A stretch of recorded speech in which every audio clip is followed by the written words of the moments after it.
Robert ডেভিলার গল্প। আপনারা জানেন সে কে? জানেন না, কারণ আমি জানি। 3 মাস আগে আমি ফোর্ট ওয়ার্থে খুতবা দিয়েছিলাম। সেই মসজিদটাতে আমি গত 4-5 বছরে যাইনি। কোনো এক কারণে তারা আমাকে সেখানে আমন্ত্রণ করে এবং আমি সেখানে যাই। আমার খুতবার বিষয় ছিল দোয়া। খুতবা শেষ হয়ে গেলে একজন ইজিপশিয়ান যুবক আমার কাছে এসে বলল, আল্লাহ আজ আমার দোয়া পূরণ করেছেন। জিজ্ঞেস করলাম, আপনার দোয়া কী ছিল? সে বলল, রবার্ট ডেভিলার যেন নোমান আলী খানের সাথে দেখা হয়। আপনি রবার্ট ডেভিলা? সে বলল, না, আমি রবার্ট ডেভিলা নই, আমি তার বন্ধু, কিন্তু আমার ধারণা আল্লাহ আমার দোয়া পূরণ করা শুরু করেছেন। আমি খুব আগ্রহী হলাম।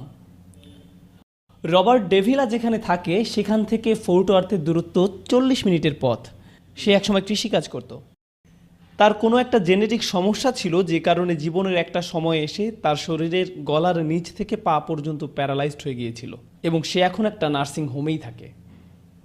বেশিরভাগ রোগী সেখানে 90 কিংবা 100 বছরের বৃদ্ধ। একমাত্র রবার্টই সেখানে 30 বছরের একজন যুবক, যার পুরো শরীর প্যারালাইজড ছিল। ওকে, সে গত 10 বছর ধরে এই নার্সিং হোমেই আছে। তার পরিবার তার জন্য একটা বিশেষ ধরনের ভয়েস কমান্ড কম্পিউটারের ব্যবস্থা করে দিয়েছিল, যেটা দিয়ে সে তার কণ্ঠ দিয়ে ইন্টারনেট ব্যবহার করে পৃথিবীর খোঁজ খবর রাখতে পারত। তার রুমে প্রতি সপ্তাহেই খ্রিস্টান পাদ্রীরা সাপ্তাহিক প্রার্থনার জন্য আসতো। আর তার সবচেয়ে কাছের বন্ধু ছিল তার পাশের খাটেই। সেও প্যারালাইজড ছিল এবং তার একটা লিভারের প্রয়োজন ছিল। তারা দুই বন্ধু সবসময় স্রষ্টা, জীবন ইত্যাদি নানা রকম বিষয় নিয়ে কথা বলতো। তারা খুবই ভালো বন্ধু ছিল।